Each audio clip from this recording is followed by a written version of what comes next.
been an interesting journey. Um, all within 47 years. I'm almost knocking on 50. So it's been a fantastic journey in that sense. It's been an interesting journey, a learning journey. Um, it actually maybe back to your question on the three things that define me. Maybe I would say driven, curious, and learning. I think mine has been a learning journey, and I'll tell you why I say that. And if I fast forward to university, I'm an engineer by profession. I'm a civil engineer by profession. I spent all of 3 months working building a long, deep trench and laying massive pipes to supply water from Dakaine to DOD. We've got some massive tanks over there, Valley Road. I did that for 3 months, and it kind of made me realize that engineering was not truly my passion. I'd spent 5 years doing engineering, but I kind of realized that this is not my thing, right? And then IT, during my time at university, we used to have riots and everything, and you'd close for God knows how long. And during that time, I took up IT. And I found that very intriguing, and I loved it. In between that, I did a lot of business as well. I would go to India and buy, I was a trader, so to say, buying clothes, and I would come and sell to. We had a stall in Kenyatta Market. I would be selling to students at university. I would sell books, I would sell clothes, everything. So engineering was not interesting, and I decided to go into IT. So I got hired by a company called Procter & Gamble in the FMCG world as an IT manager. That was in '98. I got in there. I didn't know that much IT. I had a bit of an idea. But I spent 10 and a half years in IT. I did 2 years in Kenya, went to Nigeria for 6 months, went to Switzerland for 3 years, went down south for probably another 2.5 years. Worked on various projects all over the place.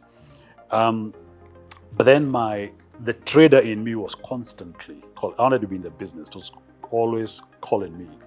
And I said, you know what? I want to shift from IT into marketing. But then I was about maybe 32, 33. And everybody said, you're crazy. You've got a fantastic career in IT. Why do you want to move into marketing? It's going to be extremely competitive. You're not young. You're competing with 23-year-olds, 24-year-olds who can work for 2 weeks without sleeping. But I said, you know what? If I don't do it, I'll never know if I was going to be successful at it or not. So I reset my clock and I went to the bottom and started off as an assistant brand manager and slowly built my way up, working on exciting brands like Pampers, Always, Ariel. Went from being an assistant brand manager to brand manager to associate director to then leading and all this time I was in Africa. Came to Kenya for 1.5 years, back to South Africa for 2.5 years, then to Kenya for 4 years, and all this time growing and learning. And the overall was that I had very good IT skills, knowing how to leverage IT for business. Then I went into completely different world, which was a marketing world, which has been eye-opening for me. And then I realized that I was not going to get what I wanted at P&G, and I started looking around. And SAFAL came along. The rest is history. Here I am today. But SAFAL is interesting because it's a combat. I'm back to my engineering days, right? All the work that I did on steel, I see it on a day-to-day basis on my job today. All the learning that I've had in marketing over the last 10 odd years, I'm able to use it today within my current job. So that has been my journey, at least from a professional perspective. From a personal perspective, it's a different story.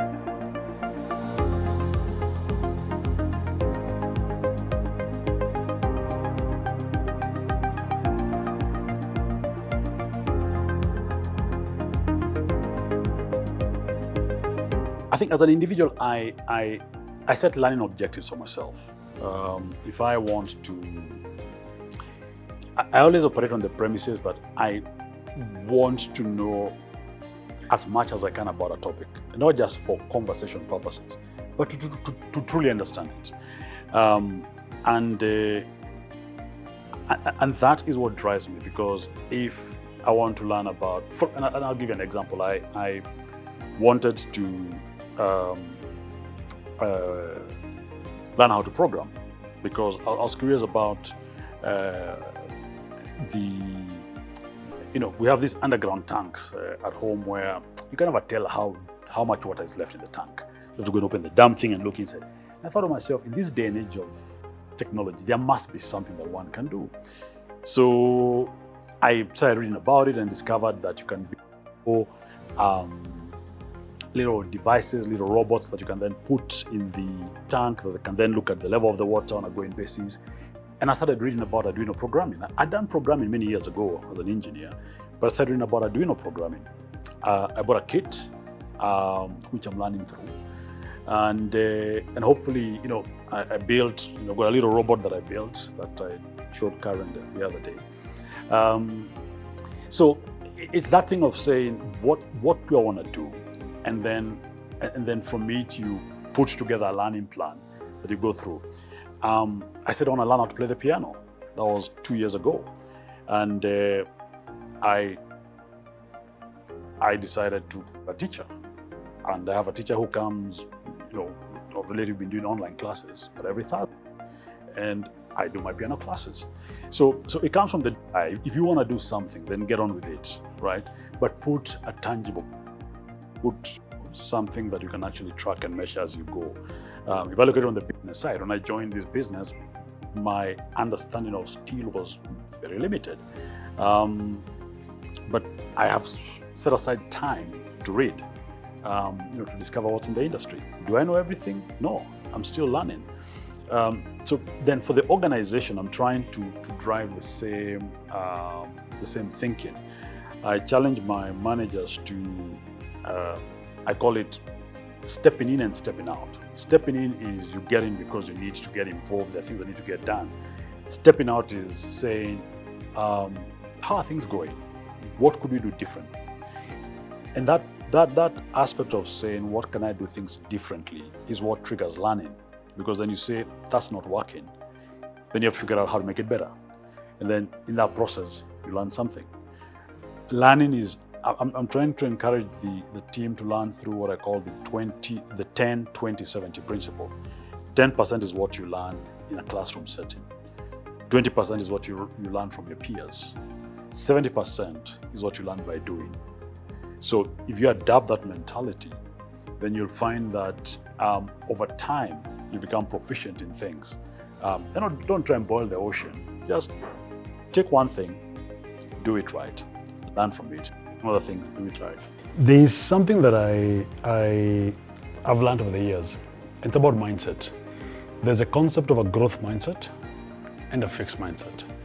If you have a growth mindset, you see, you look at every opportunity as a learning opportunity. You're not afraid to try. You're not afraid to fail, because whenever you try, you learn something new. Whenever you fail, you ask yourself what happened that it didn't work, and because of that, it allows you to progress. With a fixed mindset, you then have a very safe approach to things, because your biggest fear is failure. You see failure as being a defining point for you as an individual. And you take feedback very personally, because you see it as an attack to who you are. So I always start from their mindset. I as much as possible, and I cannot say all the time, I'll be lying, I always try and have a growth mindset in terms of just looking for that unique opportunity to learn. And yes, we're all afraid. It's self-preservation. You don't want to fail, but don't let failure stop you from learning. And if you fail, always reflect. Say, what did not work? And even when things work, reflect and say what worked, because then it allows you to amplify what is working and to then learn from what did not work and make it better. So that's for me as an individual. And that has given me, that has allowed me to learn many things. I'm learning how to play the piano now. I started 2 years ago, Not easy trying to do that as an adult, but I started by saying I'd love to play some tunes. I used to sing in the choir when I was in high school, and I said I'd love to learn how to play the bass part, because then I can go back to singing bass.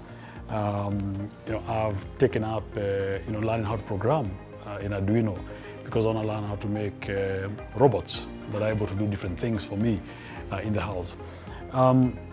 As a manager, I learn a lot from my direct reportees as well.